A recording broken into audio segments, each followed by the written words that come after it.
We're going to look at the Psalter. Is actually what we're going to look at tonight. So I'm going to share my screen with you guys. Like we've been doing, we will watch a short video by those who helped comprise this section. This one's actually kind of interesting, a little nerdy perhaps, but bear with me. There's some great history, and hopefully it'll answer some questions for you as to the reason why we have a Psalter. Why are the Psalms included in the prayer book? If you've ever wondered that, it's kind of a weird thing if you ever pause to think about it. Of all the things, that are included, you have this huge chunk of the prayer book that's just Psalms. And if you've ever looked at it, as I'm sure you have, and you've opened it alongside any biblical translation, they don't line up. The Psalter and the prayer book does not line up with the Psalms more often than not in your biblical translations, depending on what you use. So more about that as we look at this, but first we'll look at our little video from the scholars who put this together. It's a fascinating one, and then we'll unpack it a bit more. So here we go. Hopefully the volume's okay.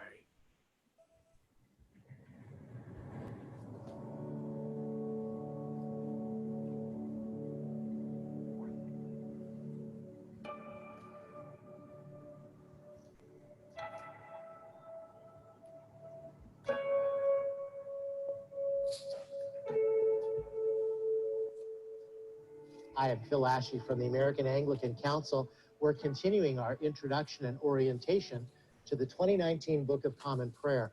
And I want to share with you now about the Psalter, which begins really on page 268. This Psalter that we have in our prayer book is to be read and meditated on every day. The selection of the Psalms is distributed over 30 days. And part of what I love, beginning on page 270, is that it says right at the bottom of the page, day one, morning prayer. Here you are, Psalms 1 through 3. And then it goes on. And it shows what you would say in the evening prayer. And then day 2 begins on page 277 at Psalm 9. So you see, these Psalms were written by David and others as expressions of the heart.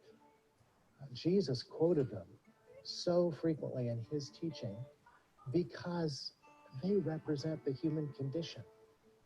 Read these Psalms sometime. Read Psalm 37 when you're feeling down and the whole world is against you. And David and his words about trusting in the Lord and dwelling in the land and letting him vindicate you as bright as the noonday sun. That will lift your spirits.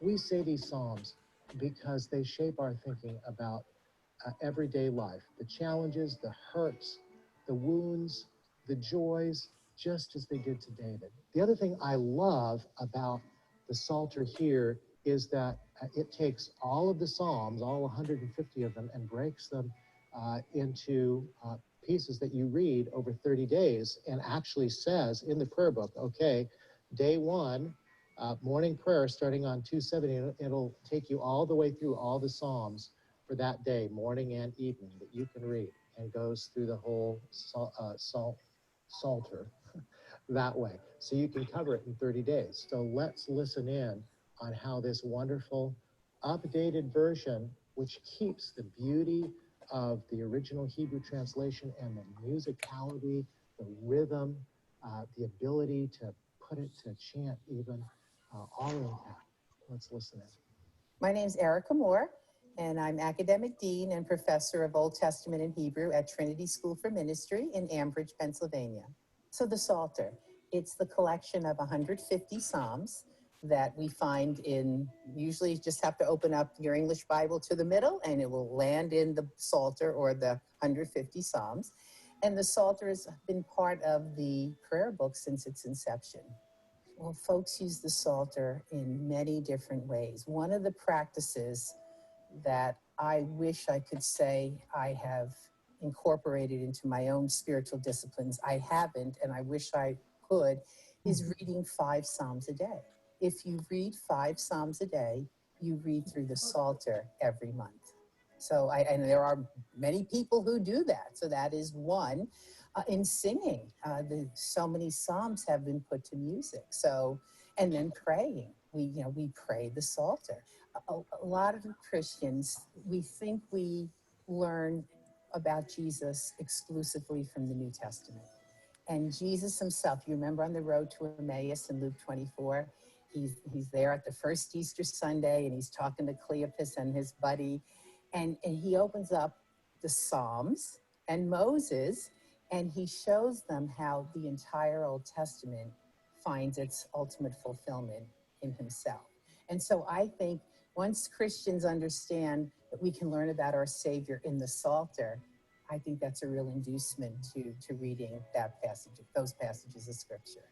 So if you're very attentive on Sunday morning and you're reading the Psalter, you notice that if you've memorized out of the NIV or the King James or the ESV, so you'll notice, hey, this sounds a little different.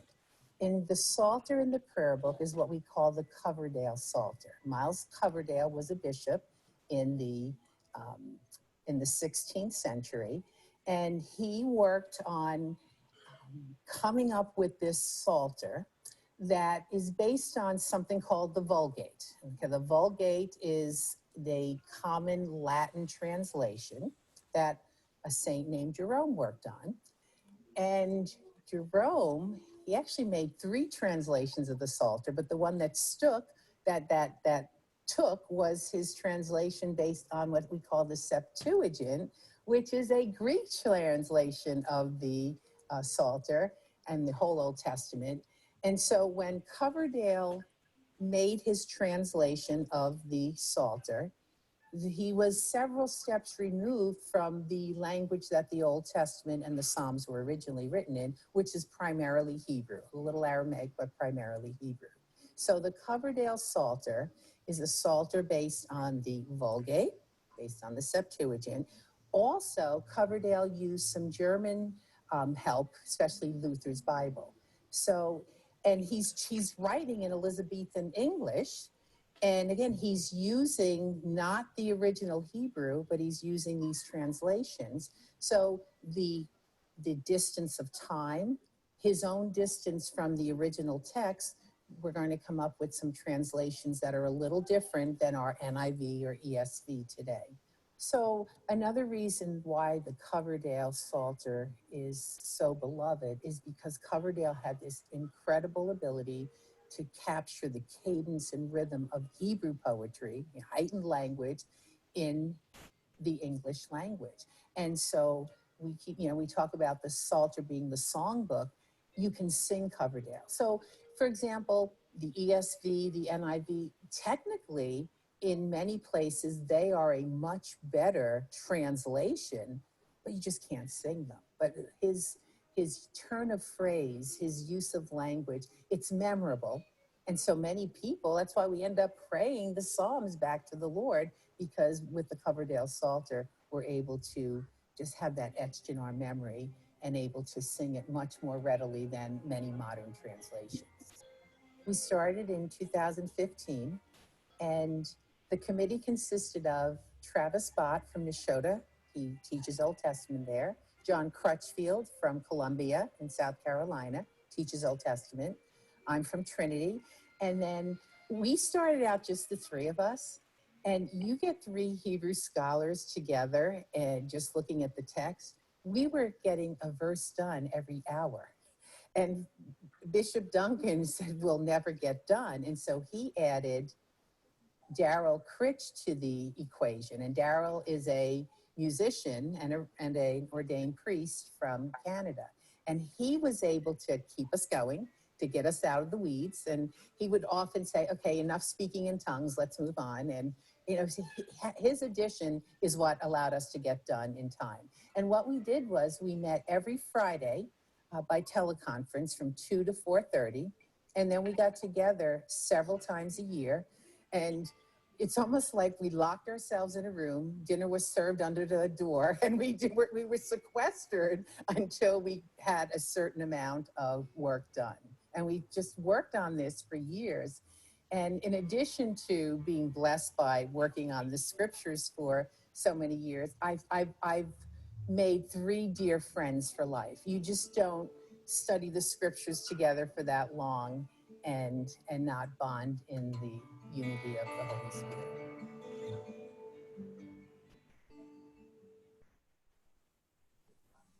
All right. So, interestingly, this part of the prayer book, which I'll pull up for you, joys of technology here.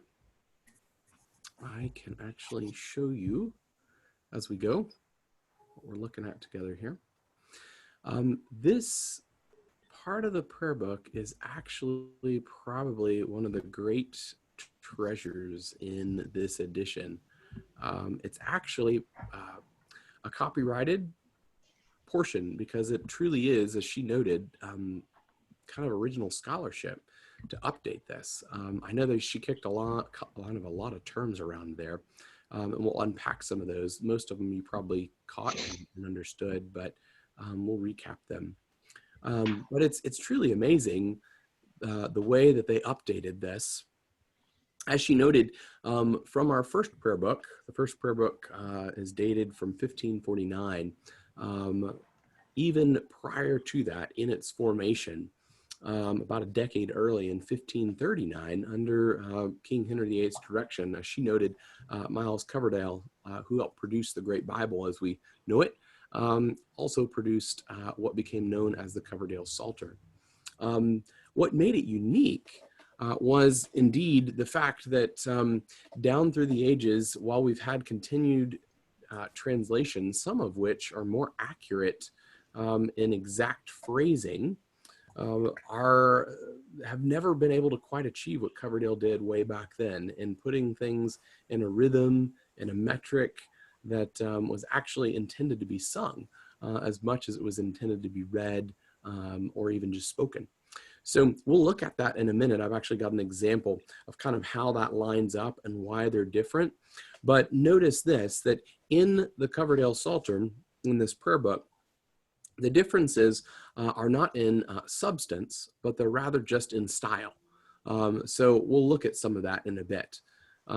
It was intended to be used corporately in worship down through the ages and continues to kind of stand as such. In our church, we don't often sing the Psalms. Maybe one day we will. But in many churches, the Psalms are actually sung or chanted back and forth between the choir or the clergy and the congregation. And I'll kind of show you how that metric plays out in the Psalms themselves. But to orient you a little bit more, we'll look at it in a moment. To round out the history a bit more, this Coverdale version of the Psalter was in every Anglican prayer book from 1549 down to the 1960s for that reason, because of its singability. In 1963, the Church of England tried to actually replace the Coverdale Psalter with more modern language and more modern scholarship. And some of the members of that task force were none other than C.S. Lewis and T.S. Eliot. And they produced some wonderful work. But interestingly, it was the musicians, mainly the cathedral musicians, who opposed the revisions because no matter how great the scholarship of C.S. Lewis and T.S. Eliot and other brilliant minds, it lost kind of the musical rhythm of Coverdale's Psalter, and it kind of was not adopted. Only in 1979, in the 1979 prayer book in the United States, was it replaced finally with a different liturgical translation in the prayer book that immediately precedes this one in 2019. Sadly, that break lost a lot of the musicality. Some of the scholarship was quite great and technically more correct in the phrasing word for word, but it lost some of its beauty and its rhythm. So we'll look at them in a moment, a little bit of an example of that. But I wanted to see real quick if you guys had any questions about that. I know it's kind of lots of different information there, but was curious if that made sense or you had any thoughts on any of that.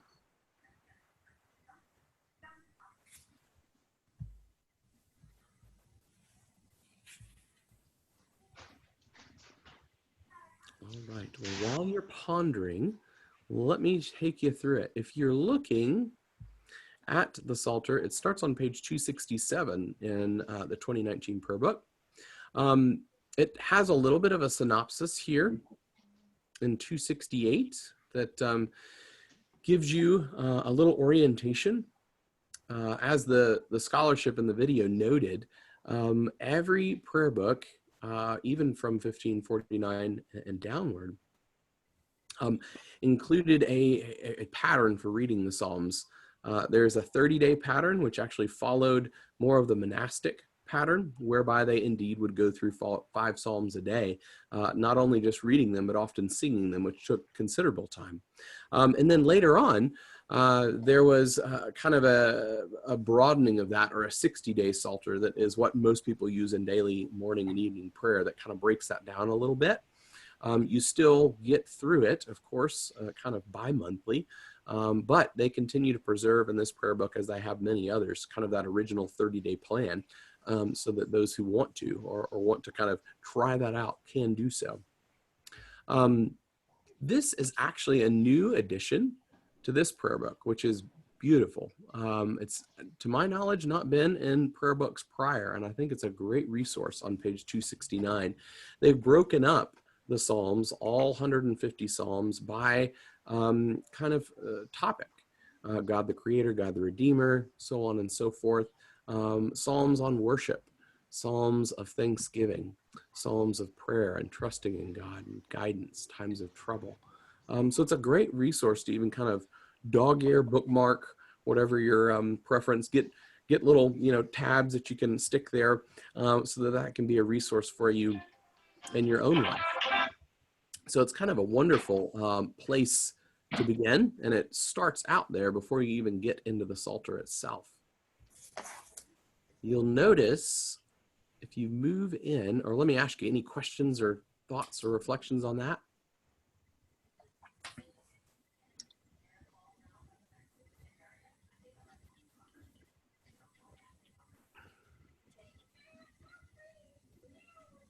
All right, well, if you look at the Psalms themselves, you'll notice a little bit about what they talk about in real time. So if you were to go through, you'd see they indeed begin day 1, morning prayer. And then the next one, it kind of shows you a reading plan, and it'll keep going until you get down through the 5th Psalm. And then again, it'll say day 1, evening prayer. This, of course, follows kind of the 30-day reading cycle. The daily office breaks it down further into a 60-day cycle. Some have asked in the past, what's going on here with the Latin? Forgive me, my Latin's rusty, but above every song, kind of to preserve the rhythm and the metric, as they noted, in the Latin that was often originally set to music, every psalm kind of has the first few words of each psalm in Latin that precedes it, just to kind of hold that as a place marker. So you'll notice there, this first one, blessed is the man who has not walked, is kind of the first chunk of that one. Why do the nations so furiously rage is kind of the next one, and they kind of continue on with that preservation that kind of just gives a hat tip or a nod to the musical metric by which many of these were originally crafted. The beauty too, when they're sung, is why most of the Psalms in the prayer book, but not certainly in Scripture, will have a little asterisk at the end. The idea, of course, was if you wanted to split the Psalm up, the asterisk would be a division in the Psalm, kind of in the first and latter part of each Psalm, whereby they could be done antiphonally, or back and forth, either sung or said. So we do them in church usually by, whole verse, but a lot of the music is actually set kind of almost by half verse in some cases. And they may not always be by half verse in response of the psalm, but usually kind of the way the music will flow is it'll kind of take an upward incline or even a downward decline in the first half, and then it'll kind of swing around at that asterisk at a little bit of a different turn to round it out, so that each one kind of has a repetitious phrase. So many of them actually will have tunes that they're set to, and the tune is repetitious, that goes verse by verse by verse by verse, that kind of helps one engage in it and follow along in it a bit more fully. So you'll kind of see that that is a bit of a pattern that is there throughout the Psalter that's different than actually just scripture itself. So there's a couple little notes about how that's crafted. But I wanted to see if you had any other thoughts or questions or comments or reflections on that before we kind of look firsthand at kind of how these all may line up together over and against, or at least in comparison side by side to a couple biblical translations, as well as a couple prior prayer book translations, so you kind of see what they were dealing with.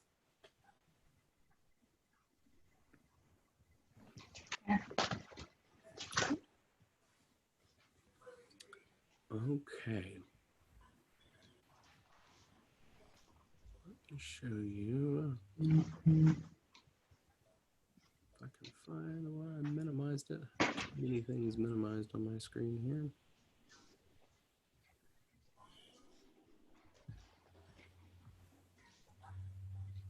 All right. 1 second to pull it back up.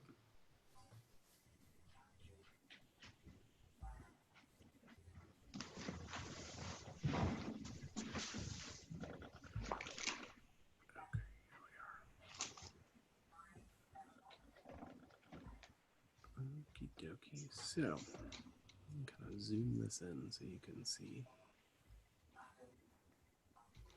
how this plays out in real time a bit more. An example that they actually have on the ACNA page, so you can kind of see it firsthand, kind of how this all looks alongside one another. So let me stop sharing my screen and show you this one. Let me find the right one here. Hey, June. Hey, June, how are you? Didn't see you hop on. Okay, so let me kind of widen this out.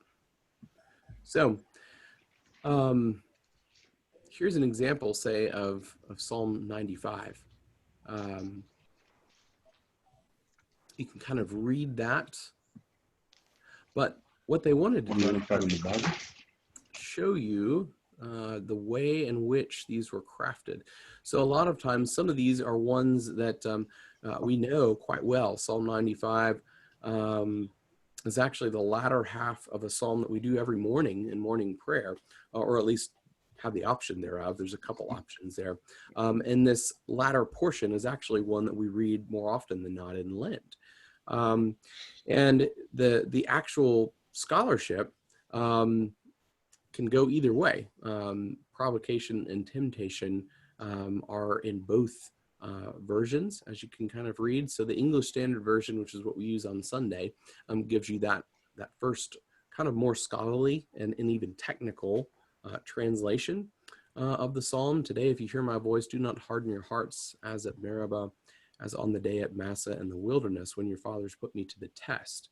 So the 1979 Book of Common Prayer actually kind of mirrors that. It's truncated just a little bit. You can see on that day at Massa when they tempted me. Same phrasing. The Coverdale originally had it this way: today, if ye will hear my voice, harden not your hearts, as in the provocation and as in the day of temptation in the wilderness. And so now you see the renewed version just updates the language just slightly to say, today, if you will hear his voice, harden not your hearts, as in the provocation and as in the day of wilderness, temptation in the wilderness. So they tried to kind of keep with that. Again, the substance is the same, just some of the phrasing is a bit different.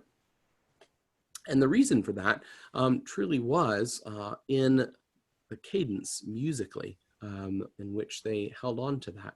So you see a little bit of comparison. So if you're ever looking, and I'd encourage you to do it. If you ever open your Book of Common Prayer in a psalm alongside maybe your favorite biblical translation, you may see some of these variances just as kind of they've laid out there as well. Each was intended to keep at the heart of the translation what is meant, but also use a turn of phrase that often works musically sometimes a bit better. So toward that end, that's often what biblical translations do as well. You probably know this. The ESV, which we use on Sundays, is a very literal translation. So it looks at the original texts and it translates them almost word for word. The word order and the syntax and the phrasing are often translated pretty literally. The NIV that many people enjoy is not that way. In fact, the NIV is what's called a paraphrastic translation. So the substance is the same, but it's written in a way that isn't worried about the exact literal word for word across, but kind of gets at the phrasing of what the heart of those words mean. So they make some choices therein in that translation to make things sometimes even a little more approachable, not changing the substance, but finding words, as the English language has many different words for certain phrases and understandings when set up against Hebrew or Greek that they can use towards that end. So even in biblical translations, we see this, and it's kind of echoed in the Psalms as well, and in the translations thereof. Any thoughts or questions on any of that?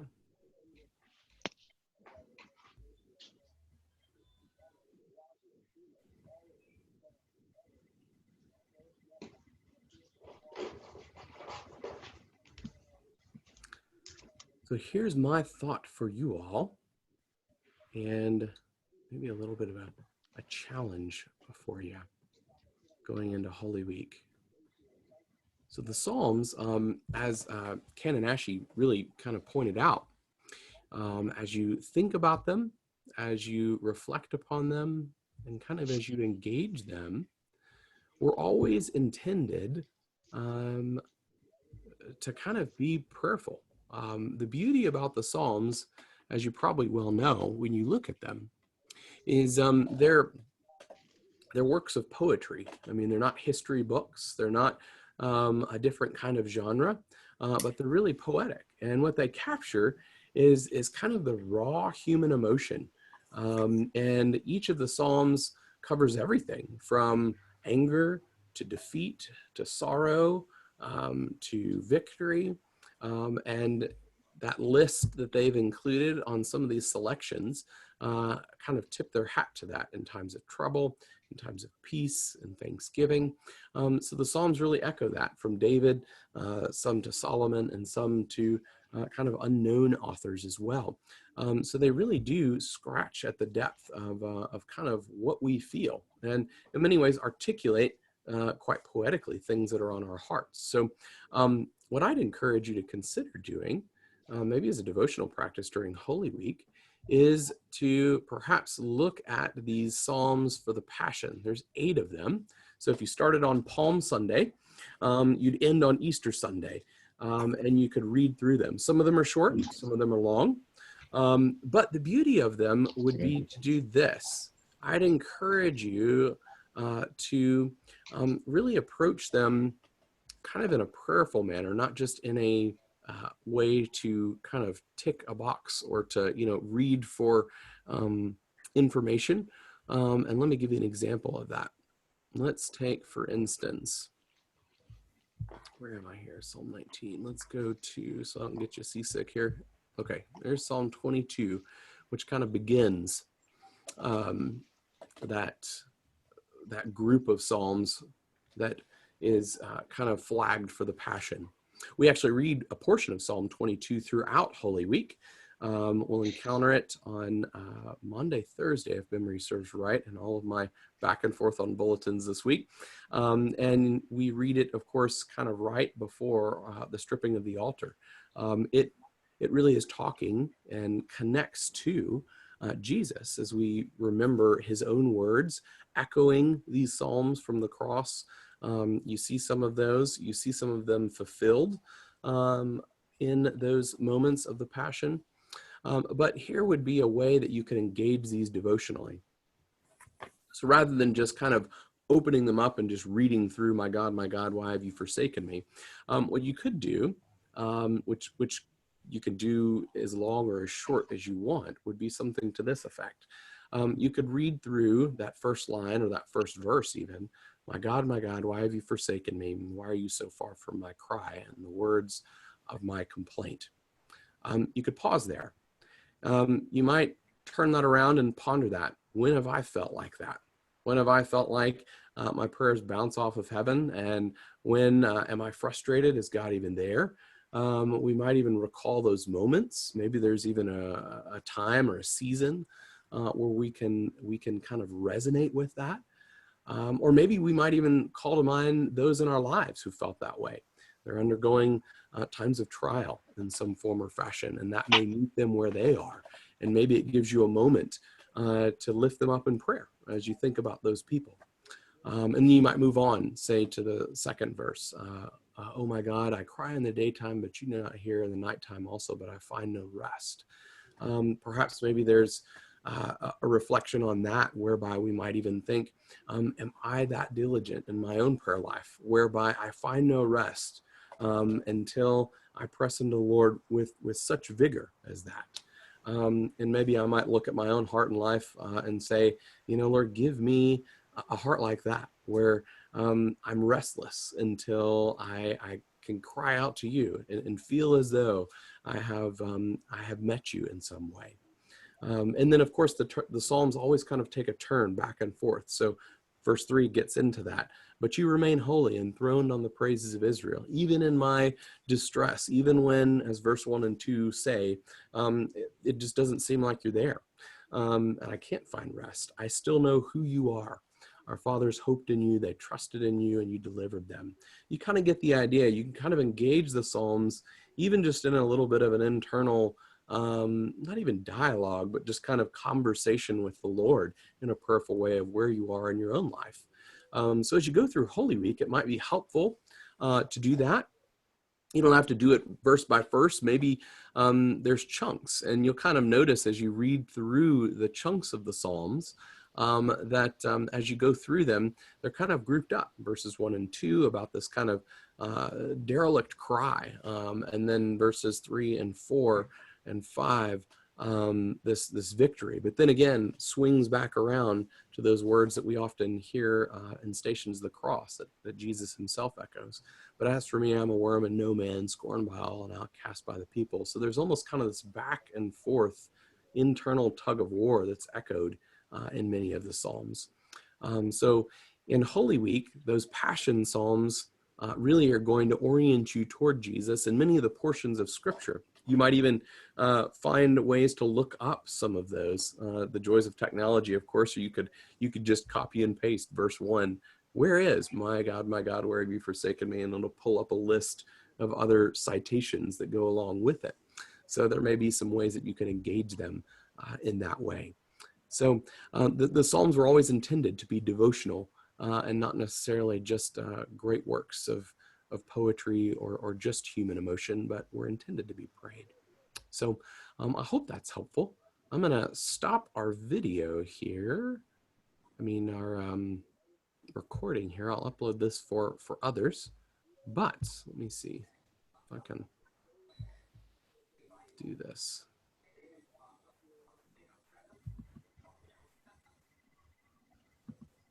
What is that button?